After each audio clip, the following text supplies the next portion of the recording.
बिस्मिल्लाहिर्रहमानिर्रहीम। अस्सलाम वालेकुम।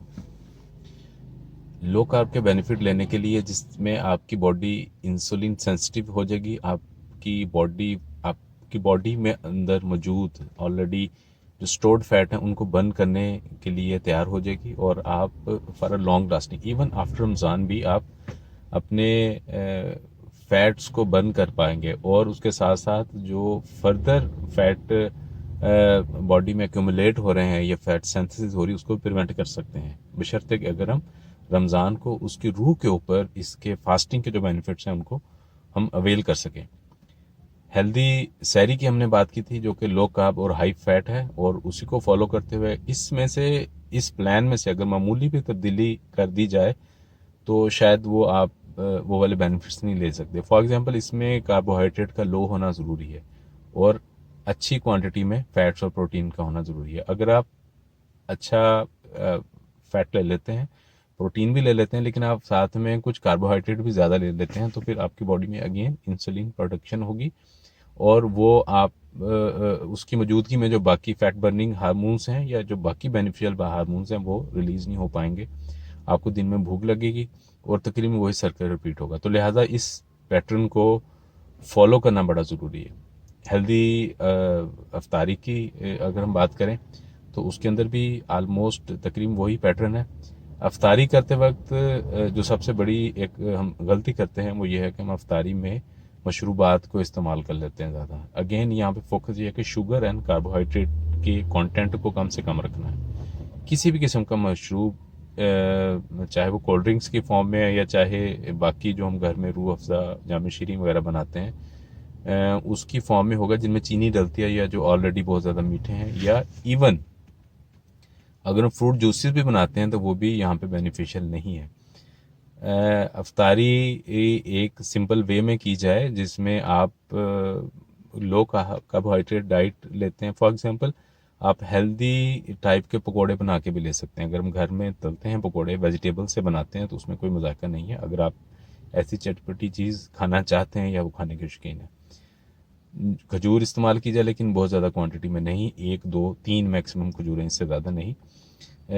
और इसके साथ साथ जो मशरूबात हम इस्तेमाल करते हैं वो सॉल्टी मशरूबात होने चाहिए, उसमें मिठास नहीं हो। इंशाल्लाह रमज़ान में कौन से मशरूबात हमने लेने हैं, कौन सा पानी लेना है, उसके ऊपर डिटेल में बात करेंगे, लेकिन मुख्तसर लेमू पानी हो गया जिस तरह से, या कोई और सॉल्टी जैसे लस्सी होगी, इस तरह का मशरूब इस्तेमाल किया जाए तो बेहतर है। उसके बाद बॉडी को थोड़ा सा रेस्ट दे दें, ज़ाहिर मगरिब की नमाज़ पढ़ें, बॉडी थोड़ा सा रिलैक्स मोड में आए, थोड़ा सा फास्ट से फीस्ट मोड में बॉडी शिफ्ट हो, कन्वर्ट हो, और रमज़ान के बाद फिर आप अपना मेन खाना लीजिए। खाने की तरतीब ये होगी कि उसमें सबसे पहले वेजिटेबल का सैलड होगा बहुत अच्छी क्वांटिटी के अंदर। ये क्वांटिटी कितनी, एटलीस्ट हम कहें कि 1.5 पाव से आधा किलो के दरमियान में, तकरीबन आधा किलो हो तो बेहतर है, जिसमें सारी या मैक्सिमम सीजनल वेजिटेबल्स आनी चाहिए। और सबसे ज़्यादा जिस जिस चीज़ की क्वांटिटी होगी दैट इज़ कैबेज, बंद गोभी जिसे हम कहते हैं। इसके बहुत ज़्यादा बेनिफिट्स हैं और इसमें पेस्टिसाइड्स भी नहीं होते, लिहाजा इसमें हार्मफुल कंटेंट कम है। उसके अलावा बाकी सारी वेजिटेबल्स हैं, इसमें प्याज, टमाटर, मूली, गाजर, शिमला मिर्च, उसके अलावा लेमन, हरी मिर्च भी कुछ क्वांटिटी में डाल सकते हैं अगर आप उसका टेस्ट टॉलरेट करते हैं या आप उसको पसंद करते हैं। धनिया, पुदीना, और भी जो सब्जियां डल सकती हैं जो पॉसिबल है वो उसमें डाल लीजिए। सीजनिंग के लिए, अच्छे टेस्ट के लिए इसमें थोड़ा सा आप फ्रूट कंटेंट भी ऐड कर सकते हैं, जैसे बारीक चॉप हुआ एप्पल है, सेब है, या उसके अलावा जैसे गावा है आजकल अवेलेबल है, वो भी कुछ मकदार में इसमें डल सकता है। उसको अच्छे से अच्छा बनाइए, उसको मैक्सिमम टेस्टी बनाइए, उसके अंदर सॉसेस ऐड कीजिए। अगर कोई और सॉसेस नहीं है आपके पास तो आप योगर्ट का सॉर्ट ऑफ रायता टाइप बना के वो भी उसमें ऐड कर दीजिए। नमक और मिर्च डालें उसमें। नमक इस्तेमाल करते हुए बिल्कुल भी ना घबराएं, बल्कि रमज़ान में नमक का इस्तेमाल बढ़ जाना चाहिए, हमारी नीड होती है। तो एक अच्छा अपीलिंग और टेस्टी सैलड क्वांटिटी में बना के उसको अच्छे तरीके से चबा के वो कंज्यूम कीजिए सबसे ज़्यादा, यानी 50% हमारा स्टोमिक इस सैलड से भर जाए। सेकंड नंबर के ऊपर हमें एक फुलनेस का एहसास होगा, हमारी और जो ज़्यादा भूख है वो कम होगी। सैलड हमें इसमें शुगर क्योंकि नहीं होती, इसमें ज़्यादातर विटामिन्स और मिनरल्स होते हैं और फाइबर होता है जो कि अगेन इसके बेताशा बेनिफिट्स हैं। उसके बाद हम आते हैं प्रोटीन और फैट की तरफ। तो एक रीज़नेबल क्वांटिटी में हमने प्रोटीन लेनी है। कितनी लेनी चाहिए, गोश्त कितना खाना चाहिए, उसमें एक फॉर्मूला ये है कि आपका जो बॉडी वेट है एटलीस्ट 1 ग्राम पर केजी बॉडी वेट में उसको कैलकुलेट किया जाएगा। फॉर इंस्टेंस एक बंदे का वेट 80 किलोग्राम है तो वो 80 ग्राम प्रोटीन लगे, ये एटलीस्ट है। लेकिन एक ऑन एन एवरेज आदमी अगर हम एक 100 ग्राम या 120 ग्राम जो कि तकरीबन आध पाव बनता है वो वाला गोश्त रोज़ाना अपनी डाइट में ऐड कर लें तो ये बहुत अच्छा है और हमें हमारी प्रोटीन की तमाम रिक्वायरमेंट्स को फुलफ़िल करेगा। गोश्त कोई भी हो सकता है, इसमें सबसे प्रेफर्ड तो बीफ है। अगर आप बीफ खाते हैं या खा सकते हैं, आपको पसंद है, वो लिया जाए। अफोर्डेबल भी है और आप ये देख ली कि अगर 1000 या 1200 रुपये किलोग्राम आजकल अच्छे गोश्त का रेट है बोनलेस का, तो आपको 120 ग्राम जो आपको चाहिए वो तकरीबन या 100 ग्राम अगर आप लेते हैं तो 120-30 रुपये का रोज़ाना का गोश्त बनता है, which is easily affordable for body. पकाना किस चीज़ के अंदर, उस जिससे आप गोश्त लेते हैं उससे क्या कहें, इसके साथ में थोड़ी सी चर्बी भी ऐड कर दी, आपको फ्री में ऐड कर देगा पकाने जितनी, उस चर्बी में आप पका लीजिए। देसी घी में आप पसंद करते हैं या अफोर्ड कर सकते हैं तो देसी घी में पकाइए। बकरे का गोश्त भी इस्तेमाल किया जा सकता है, थोड़ा सा एक्सपेंसिव है लेकिन जो लोग अफोर्ड कर सकते हैं उनके लिए। फ़िश भी यूज़ की जा सकती है, चिकन भी यूज़ किया जा सकता है, लेकिन ये सेकंड प्रायोरिटी में आएंगे। अच्छा, अगर अफोर्डेबिलिटी का इशू है और आप बहुत ज़्यादा अच्छा और क्वालिटी मीट लेना चाहते हैं तो उसमें organ meat is the best.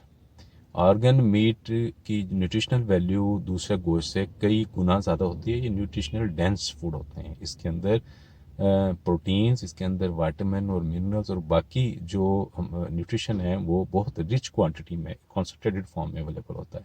कौन से ऑर्गन मीट हैं, कलेजी, फेफड़े, दिल, गुर्दे, ब्रेन और बाकी जो भी जानवर के ऑर्गन है, दे आर वेरी चीप। तो उनको भी आप चर्बी में या देसी घी में अगेन कुक करके, क्वांटिटी आपने बहुत थोड़ी सी खानी है, that is about 100 to 125 grams.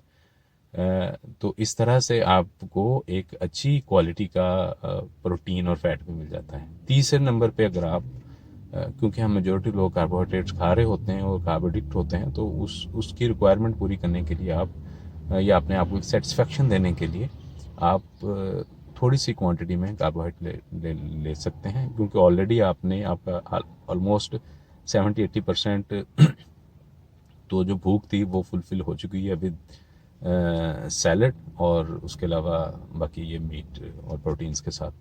तो थोड़ी सी मिकदार में चावल या रोटी आप खा सकते हैं उसमें। तो इस पैटर्न में ये होगा कि आपकी तमाम आपको मैक्रो न्यूट्रिएंट्स में मिलेंगे, आपको तमाम माइक्रो न्यूट्रिएंट्स में मिलेंगे जो आपको चाहिए, इन अ बैलेंस वे में मिलेंगे और ये आपकी बॉडी की इंसुलिन सेंसिटिविटी को बेहतर करेगा। एक दिन में नहीं होगा, पूरा महीना इसमें लगेगा। सेकेंडली आपकी बॉडी यूज टू होगी। रमज़ान का असल मकसद ये है, अल्लाह का पैगाम है कि ये पैटर्न होना चाहिए डाइट का। 2 meals a day are enough. दोपहर का खाना खाते हैं इसकी ज़रूरत नहीं है और अगेन ये वो सारा सर्कल करता है कि हाई इंसुलिन और इंसुलिन रेजिस्टेंस और उसके साथ एसोसिएटेड बाकी सारी बीमारियाँ। आपकी बॉडी, अल्लाह ताला फोर्स करता है हमें ये खाने के लिए और हम सो दैट हमारी बॉडी यूज टू हो जाए, हम इसके आदी हो जाएं। आपका जिस्म जब आदी हो जाएगा तो रमज़ान के बाद भी आप इसी पैटर्न को फॉलो कीजिए। मॉर्निंग में सहरी की तरह एक हेल्दी ब्रेकफास्ट लीजिए और पूरा दिन आपको अपने आप को फास्ट मोड में रखें और शाम में घर आके आप इस सहरी इस अफ्तारी की तरह एक हेल्दी मील ले सकते हैं जो कि इन्हीं कंपोनेंट पे मुश्तमिल होगा। उसके अलावा आप इवनिंग में चाहें तो ड्राई फ्रूट भी ऐड कर सकते हैं या इस कैटेगरी में जो डिस्कस किया अगर कोई और मील भी आता है जिसमें वेजिटेबल क्वांटिटी ज़्यादा है या जिसके अंदर प्रोटीन रीज़नेबल क्वांटिटी में और हेल्दी फैट शामिल है तो आप वो भी ऐड अप कर सकते हैं।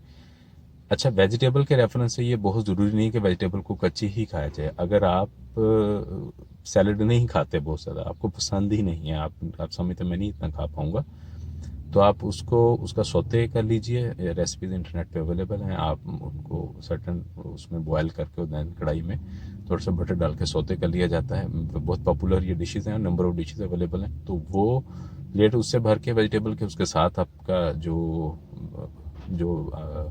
प्रोटीन्स हैं या जो मीट है उसको साथ ऐड करके आप ये मील बना सकते हैं। तो मेरा ख्याल है कि मैं उसको एक्सप्लेन कर पाया हूँ आप इसको प्लीज़ ज़रूर ट्राई कीजिए। ये बहुत हम कहते हैं कि साइंटिफिकली वेल कैलकुलेटेड और वेल स्टडीड ये मील है, जिसके अंदर the quality, the quantity, the type of food, the timing of food, everything is calculated, और ये हमारी बायोलॉजी के साथ मैच करता है।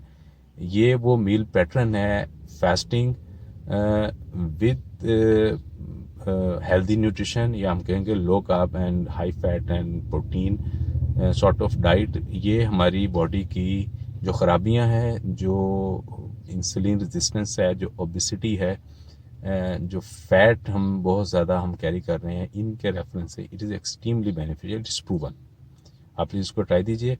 नेक्स्ट मैं इंशाल्लाह आपके साथ वो ज़रूरी टेस्ट डिस्कस करूँगा जो कि आपको बेसिक टेस्ट हर बंदे को करवाना चाहिए, और आप उसको खुद स्टडी करेंगे और आप जानेंगे कि आपकी मेटाबॉलिक हेल्थ का स्टेटस क्या है।